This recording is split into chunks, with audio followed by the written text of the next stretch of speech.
تەکامل نەبووە سەری بچکۆلێ و جسمێکی بچووکی هەیە و زۆر حرەکەت دەکا وەکو حرەکەتی مەیمون لە زۆر شوێنی شەهر وەکو مەیمون بەکاری هێنن بۆ سەما پێکردن و پارە پێپیاکردن و ئەو جۆرە جا ئەمەش گورنەتەڵەیە شێعری گورنەتەڵە لەسەر کابرا وتراوە کە دیارە ئەویش دەوری گورنەتەڵەی زۆر بینی بۆ خەڵکی تر. گورنەتەڵە زۆر بزێوە پەڵەی ڕەشی خیانەت و مۆرکی قۆناغی دزێوە جاشی شار و جەردەی ڕەنجی شاخوچێوە هەرزەبیرە و هەرزەکارە و نەک باخەڵی هەگبەکەشی پڕ لە سێوە. گورنەتەڵە تارمایی خەونێکی دێوە تفی شەیتان پەڵەی عار و کوفر و ئیلحاد و جنێوە چونکە بەردی زۆر نامەردی مخابەراتی ئەم لاولا و ڕایەڵی تەونێکی دێوە. گورنەتەڵە زۆر بێشەرم و چاو و ڕاوە کەوی ڕاوە ئەو کەسەشی دەوری داوە دانەوێڵەی دەوری داوە وە کورتکوژی دەستێکیان لەسەر خەنجەرە و ئەوی تریان بۆ خزمەتی ئاغای دەرێ لەسەر سەرە لەسەر سنگە لەسەر چاوە. گورنەتەڵە ئەڵێن شاگردی ئیبلیسە بۆیە ئاوا فیتنەچیە و دەست و دەم و داوێن پیسە بەڵام ئیبلیس قوڕە پێوێ ئەڵێ سەرسامم لەم ڕیسە من سەرەداویم لێونە ئەو خەریکی تەونی قەیاسە و گوریسە ئەو قسەش پاڵانتەیە و هەنجەتی پیاوی مفلیسە. فیتی 63 من نەبووم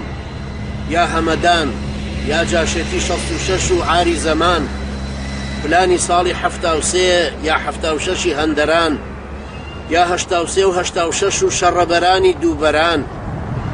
93 و 96 یا کۆدەتاکەی پەرلەمان 1001 لاپەڕەی ڕەش وەک 66 یا کەلەی پوتی گەنیوی دوو حکومەت و دەیان دەستگای داپلۆسین و 100 دەسەڵات هەر بۆ یەک لەش ئەم هەموو دەستگای تۆقان و شەق و لیسە کامیان بەدەستی ئیبلیسە دخوا چێمان شەیتان و ڕێوی و نەگریسە. گورنەتەڵە بەو حەیایە لە تورکیایە وا بەکوڵ بۆ ئۆزالەگری لە ئێرانیش بە ڕەشبۆشی بۆ 200 جوتە پۆستاڵ و بۆ هەریسە یان بۆ ئەو نازناوە پیسە لە شیوەنی حوسەینایە لە سووریاش بۆ حافز ئەسەد منیش پێم ئەڵێن شەیتان و لەعنەت کراوم تا ئەبەد. گورنەتەڵە دراوسێکانی ناسیون هەردوو لایەن بە دەیان جار تێک خزیون کە گەڵی بوو کام دراوسێی سارد و سڕە یا دەمشڕە لەگەڵی بوو بەڵام ئەمڕۆ کەس ناناسێ دوور لە هەموو باس و خواسێ بەڕووی سووری هیوای چۆتە سەر ناحەزێکی زۆر دووری هەموو هانکە هانکی حەزی بەرنامەیە بەڵام هەلوور بلووری ئەم هەرامەیە چونکە ئەو کاتی ئەم بەزی مێخی کوتا نێوان سمتی ئەمی گەزی بەڵام چی بکە لە ڕووی نایە بڵێ نۆرەی ئەمریکایە لە ڕووی نایە بڵێ کرمی حەشەر نییە و ئەژدی هایە بەویش نەبێ خوور و خۆکۆتایی نایە لە ڕووی نایە بڵێ هەلە و لە دەستدایە کوردایەتی هێشتا بووکە و بە سیغەش بێ ئەمڕۆ بۆش ئاغازاوایە دووک عینی دووک ڕۆژی شەراب و سەمایە. گورنەتەڵە هەندێک ئەڵێن هەرمەتەڵە جاشی بێکلک و بێکەڵک ژین و ناویش لەسەر کۆمەڵانی خەڵک چیتر وایە درک مرۆر یا جاکەڵە چییە کەند و کۆسپی ڕێیە بەرژەوەندی دنیای دەرێ دنیای کوفر لە هەر کوێیە ئەم لەوەیە. گورنەتەڵە قەفەزێکی کەوی ڕاوە یا قوڵفێکی سەرەداوە یا فاقی تەڵەی نراوە یا درکەزی ژەهراویە و بە دڵی کووردا نراوە چی دیماوە بە هەر حەڵسا گورنەتەڵە قوڵفە یا داوێکی داوە بەردەبازە یا گۆلاوە دێڵە کەڵە درکی تەلە مێخی تەڵە هەڵوێستی ڕاستەیان هەڵە حەقیقەتە یان مەتەڵە هەر ئەمەیە گورنەتەڵە ئەدی ئەوی لەگەڵ هەموو شنەبایە لە سەمایە ئەدی ئەوەی تاریکی و دووکەڵ و بۆنی بۆ ئەوانەی لە خوارخۆنی ڕووناکیشی بۆ هەر کەسێکی لە دەرەوە کەوتۆتە باری سەرەوە بۆ ناڵێن گورنەتەڵێ و وەک چرایە. پرسەی ساڵی پارتان وتان بۆ بابی بابانە وە مامۆستای کوردایەتی کە هەر ئەو بابی بابەیە. کاچی کاکان ئەویش وتان هەر بۆ عومەردە بابەیە. پارتی پارتان وتان نازناوی پارتیە، گورنەتەڵەش با هەڵپەڕێ، ئەویش مەتەڵی مەتەڵە، ئەمەش هەر نازناوی ئەوە و تایبەتیە. گورنەتەڵە لە عێراقا ئولعوبەی ئاڵقەلە گوێیە، هەر لە عوبی هەزار سەرە و هەزار پێیە، دەست لە سەر سنگ بۆ فیکەی سەرۆکی داوەر لەسەر پێیەک لەسەر پێیە. قەسەمە خوا هەر وەکو جاران ئامادەم،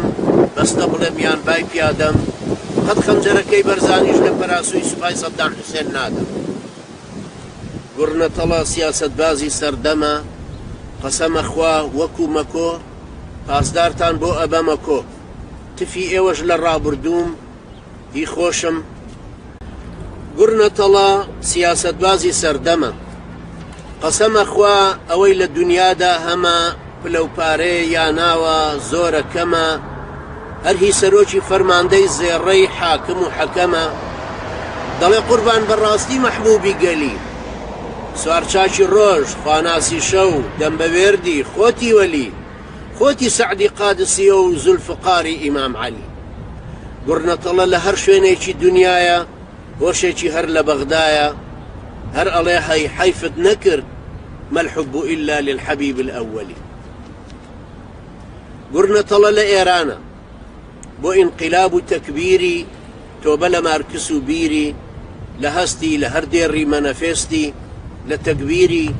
لە دیدی، لە فام و بیری، تۆبە بێ حاشا وەلیلا، هەزار گوناحی هەرزەیی قوربانی یەک تۆبەی پیری. ئەڵێ ئاغای ڕەفسەنجانی سوێند بێ بە گۆڕەکەی ئیمام، بەڕیشی تۆ هەر نیوەڕۆ وەکو مەکۆ، پاسدارتان بۆ ئەبەمە کۆ. تفی ئێوەش لە ڕابردووم هی خۆشم لە زاراوەی خۆ، بەڵام ئەو گومانی لێیە، ئەڵێ هەر غەمزە و غەزەلە کەف و کوڵێکی سەرپێیە. سەد سێ بە سێی وەک شەست و سێی چاوشارچێیە. گورنەتەڵە لە لای ئێمە، گورنەتەڵە لە لای ئێمە فاحیشەچی سیاسیە و بێدەرپێیە. گورنەتەڵە لە تورکیایە، تورک ئەڵێن گورنەتەڵە هەرچەند پیرە هەرزەبیرە، زۆر سادەیە، کوێرە زەینی، شتینە گۆڕی لانیە و ئامادەیە، لە جێژوانی لا کۆڵانی کەینوبەینی بۆ جامع النەقیضەینی، بێ بە تورک بە خاوەن لیرە. تورک ئەڵێن بێوادەیە، چاوی تەنها لە ناوی خۆی و مادەیە، بەڵام ئەلحەق لە خۆبوردە، دڵسۆزی هەر چوار وڵاتە وەلەو کوردە، بەو ئەو ساف و سیما وردە، هەر وەکو جارانە پردە. لە لای تورکیش یەک پێناسە و یەک ڕادەیە، هەر ئامێرە و تەلەفۆنی سەرجادەیە، هەر کەس پارەی سەرمایەی بێ یا کارتێکی ئیشتراکی، ئەم شەو و ڕۆژ لای کەوتووە و بۆ خزمەتی ئامادەیە. گورنەتەڵە لە سووریایە، سەردانەکەی بۆ پێزانین و وەفایە، دەڵێ سووریا قەڵاو پشت و جێوڕێی مەیە،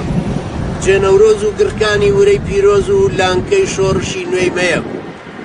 بۆیە دەبێ هاوکاری بین، پێویست بوو خزمەتکاری بین، گەرچی بشمرین لە ڕێدا، نابێ بێڵین بەعسی عێراق لە پشتەوە خەنجەری ژەهراوی لێدا. ئەوەی ئێمەش لە کوردستان بە ڕوویانە ڕائەوەستین، هەر ئیخوان المسلیمینن، سەنگەری کۆنە پەرستین، هەڵقە لە گوێی ئەمریکان و دژی سووریای سۆشیالیستین. گورنەتەڵە لە لیبیایە، بە درۆ و لاف و گەزافی، ئەمجارەیان بۆتە دەروێشی قەزافی. تا لە دنیای دەرێ، تا لە دنیای ئایدۆلۆژی و بیری ڕوونە، لە مرۆڤ و لە ژیان و لە گردونە ڕانەمێنین، تا لە ڕێ ئازادی کووردا ئەوەندەی تردانەمێنین. لە کاروانی شارستانی وڵاتی نەوت و ژێرخێمە، لیبیای شۆڕشی فاتحی سەرچاوەی ئیلهامی ئێمە جێنەمێنین. گورنەتەڵە تۆبە دەکا، بۆ بابە شێخجان ببوورە، تۆبە لە هەرچی کە سوورە. بابە شێخجان ئێستا ئەو کوردەی کە پیرە، یا ساوایەکی ڕەوزەیە، وەک جەنابەت هەموو حەزمان لەو سەوزەیە. لە کوردستان دەشت و دەرپڕ لە کەرتەشی و و ترک و زی و کونجرەیە کانی و ڕووبار و حەوزی ئاو هەر قەوزەیە میلەتی مە ئێستا هەر وەک کەروگایە هەر بۆ سەوزە و لە سەمایە ئاژەڵیشمان گاز لە دار و دیوارە گرن و ئەزانن سەوزە جایە و بابە شێخی لالەش زەعیمی ڕۆحی ئەفریقای ئەسمەر و ڕەش ڕۆحی یابە تۆ لە ئێمە دڵنیابە تا ئازادی کورد و گەلانی ژێردەستەش بەدەست دێنین لە حوجرەی شۆڕژگێڕیمان کیتاب و لە خدەڕە خوێنین گورنەتەڵە لە یۆنانە لە لای قەشەی دوو ڕەگەز و دوودەکی ئەوێ میوانە شێدەی زانی ئەم جاشە ناکەس بەچەیە وەک ئەوانە خوایە خێر بێ تۆ بڵێ نەمانزانی بێ هەتی و مچەی سیاسی بازی ئەم وڵاتەشی پێفێر بێ دەبێ بۆچی لە گریس بێ هەر بەراز مابوو ئەنیس بێ ئەم گرگنە لە زەلکاوێ بۆ تەڕ نابێ لە زۆنگاوێ بۆ گەڕ نابێ گورنەتەڵە ئەم جارە بۆ ناونانی بۆتە بەردی دوورهاوێژی قۆچەقانی پێیانەڵێ هەرکەس بڵێ تۆ لە ژینما شەریکەکەم من وعد بێ سوپای تورک لە ڕۆژهەڵاتی وڵاتی بە کوردەوە خەریکەکەم تاوای لێدێ بە ناچاری لە قوبرس بارەکاباری گورنەتەڵە کەس نازانێت دێڵە دەڵە گای بەڵەکە یان بەکەڵە شوانی ڕانە یا دەڵاڵی ڕان و گەڵە نێرە مێیە نێرە مووکە مێرە نێیە مێرە نووکە یان تێکەڵە یا ڕەگەزێکی چوارەمە یا مەخلووقێکی سەردەمە ئەدی ئەوی پێشخۆی داون بۆ بەتاون بۆ بەدوونی هەر لە دوونی ئەمانە چین پاشکۆی گەلن یا سەرگرن یا پێشگرن وەکو مێگەل و گاگەلن چۆنە شێجاش مەیمون و گۆلک و کەر و گا ورد و هەراش ئاوا بارکا بەرەو مەجهول دەی بەرەو ئاش شەق لە کوردایەتی هەڵدەن ببن بە ئاش ئێوە بۆ منیش بۆ گەمەی گەلان ببن بەداش گورنەتەڵە ماوەیەکە مات و مەلول و بێتوکە نەوەک لەوەی هەندێک دەڵێن نێرە مووکە یا ڕەنجی هەر بۆ دوژمنە لەوەی دەڵێن نەسەبوونە کە دەژڵەن خەڵکی لای کۆیە هەر درۆیە کوا شەجەرەی وەک باپیری شێخی نێری و هەردوو سەعیدی بەڕێز و یا بەدرخان و سمکۆیە ئەم پەڕیدە کوا وەکو شێخی حەفیدە ئەم هەتیوە کەس نەدیوە تەیری گولە کوا وەک قازی یا وەک بەرزانی سمبولە گورنەتەڵە هەستی ئاڵۆزی خەمناچی بە حرسەوە هێنایە خزمەتی داچی بیری نەزۆکی زگماتی داوێن پاکی دایکی دوای ساڵێ ماندوو بوون بیرکردنەوە و مشاوەرە و دوای هاتوو چوون وتی کوڕم کەی من بە تەمای ئەمە بووم تۆ دەزانی پێش دەڵاڵی من ئەمە بووم ئەم دەیبردم بە هەڕاڵی ئەویان بە فێڵ ئەو بە پارە ئەویان بە دەنگی زوڵاڵی ئەوی تریان بە زمانی لووس یا بە مەکر و فێڵ و فاڵی هەمووش دەیوت بە حەڵاڵی دوای دووجیانیش دیسان دەبوو بێمەوە کولانەی خاڵی دایکی ئەڵێ نازانم کوڕم لە کام شووی تۆ لەو دەیان فاسقە کوردەی یان لە یەکێک لە قەشەی ڕازگر و کەمدووی یا لە سڵێوە و شلۆمۆی جووی نازانم لە شووی ڕەسەنی یا لە سیغەی غوڵام ڕەزا و عەبدولحوسەینی ڕەبەنی تۆ سیفەتی هەموو تایە و ماشەڵڵا هەروە سەربەرزی و پێ ئەکەنی ئەڵێ دایە لەویان گەڕێ چەرخی فەلەک یا سیاسەت دین و شەرەف با هەروەکو چەرخ و فەلەق لێگەڕێ با هەر بگەڕێ تۆ بەهۆشی هاتوو مەلات نەسەبێکم بۆ داداشی وەکو هی مستەفا کەمال یا هی سەدام گومانی زۆڵی داپۆشی دایکی ئەڵێ شوکردن زۆرە یا کەمە لای من لای تۆ کواجێی خەمە تۆش پێشەوای هێما و هیوای شانس و هەلی بە کوێری چاوی ناحەزت کوڕی هەموو چەورەی گەلی بە کوێرایی چاوی دایکی دەڵێ شوکردن زۆرە یا کەمە لای من لای تۆ کواجێی خەمە تۆ پێشەوای هێما و هیوای شانس و هەلی بە کوێری چاوی ناحەزت کوڕی هەموو چەورەی گەلی گورنەتەڵە هەندێک ئەڵێن هەرچەند پیرە هەر زۆنگاوی خیانەت و قامچی بیرە ناوان نییە کەس وەکو ئەو پێشەوا نییە، کەس وەک ئەو پێشەوا نییە. ئەو لەبەر کورد بۆ ئەم دوژمن بەردەبازە و بۆ ئەوی تر دەبێ بەپر. لەبەر کوردە کە سیاسەتیشی پێخۆشە، دەناچێوە لەو تەمەن و لەو سەردەمە لەسەر کۆشە، یا بەڕووتی لەسەر دەمە. ئەو سیفەتی خیانەتیش کە هەیەتی هەر ساتەوەختی سەرخۆشە. هەندێک گەڵێن ئەم داماوە کە بۆتە کاولی کاولە و لێقەوماوە دەستێکی بە کوردەوەیە و دەستەکەی دی لە مەزاتی سیاسەتە بە بەنەخوێنی پساوە. لەبەر کوردە کە هاواری وای لە قوونێ و لە دۆشاوە. کواکێوە فای لەبەر چاوە، ژنێکی قەرەجی کڵۆڵ لەکوێ بێ زۆڵە گرێتە کۆڵ. گورنەتەڵەش هەر لەبەر کورد وەکو سەجی پێسووتاوە کەچی لە بێ وەفاییتان ئەو بەدناوە. گورنەتەڵە چلا دەربێ چ پەڕیدە سیاسەتمەداری ڕەشیدە، هەر عەگیدە ئێوەن حەسوودی پێ ئەبەن ئەیکەن بەپەن. ئەجینا ئەو شارەزایە و دنیا دیدە، گەروتارێکی سیاسی وەک شیوەنی عەزادابێ، یا ڕەشپۆش و سەربەقوڕ و زنجیری زۆر لە خۆدابێ، تاکتیکە تا ئێرانیەکانی بۆ دابێ. بەڵام ئەمە هەر لە قاقایەکی کەمە، چونکە ئێران و توران و هەر هەموو شیعە دەزانن کاتێ دەڵێ شیوەنی من بۆ کەربەلای ئیمام حوسەینی شەهیدە، هەر ئەو کاتەش دەعوەتی خوانی یەزیدە. زۆرە گەڵێن ئاخر ئەمەی گورنەتەڵە گەرچی پیشەی پیرێتیە، خۆی هەرزەی و شیرێتیە، سیاسەت و پێشەوایەتی و هەڵکەوتنە، دین و ڕەوشت ڕاگرتنە، ئاڵا بەرز پاراستنە، ئەم بێ دەرپێ شەو و ڕۆژی پاڵکەوتنە. گورنەتەڵە لەکوێ باهات لەوێ شەنکە، کێویستی و چۆن کورد بە پەنکە. ماف و ڕێباز و چارەنووس هەر هەموو زاراوەکانت بە قوربانی پشت هەڵکردن یا پاڵکەوتن یا سیغەکەی سەیران بنکە.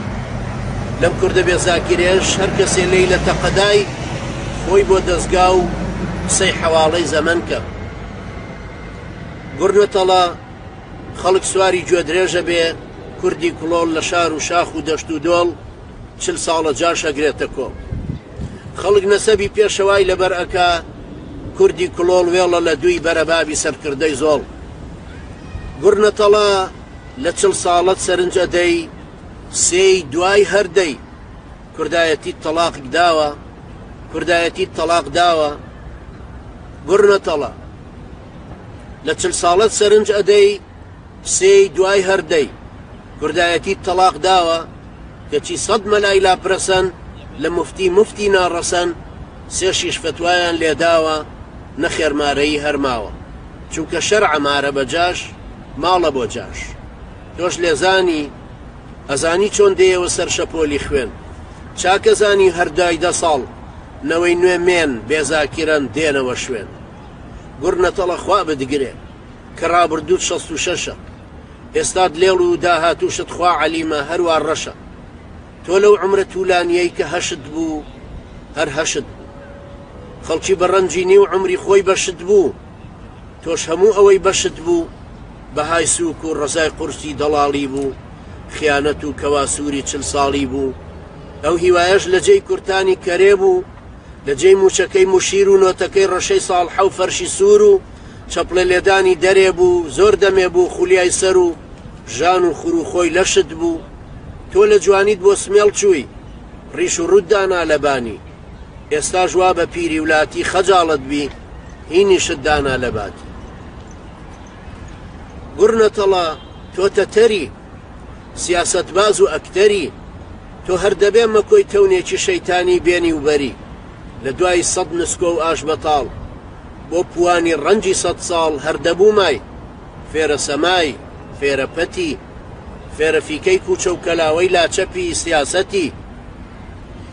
وەک داشی دامەی 100 پلان دوای 100 گلان دەبوو هەربیت، تا بۆ دین و خاک و نەریت کەواسووری پێش لەشکری ئەبرەهەبی.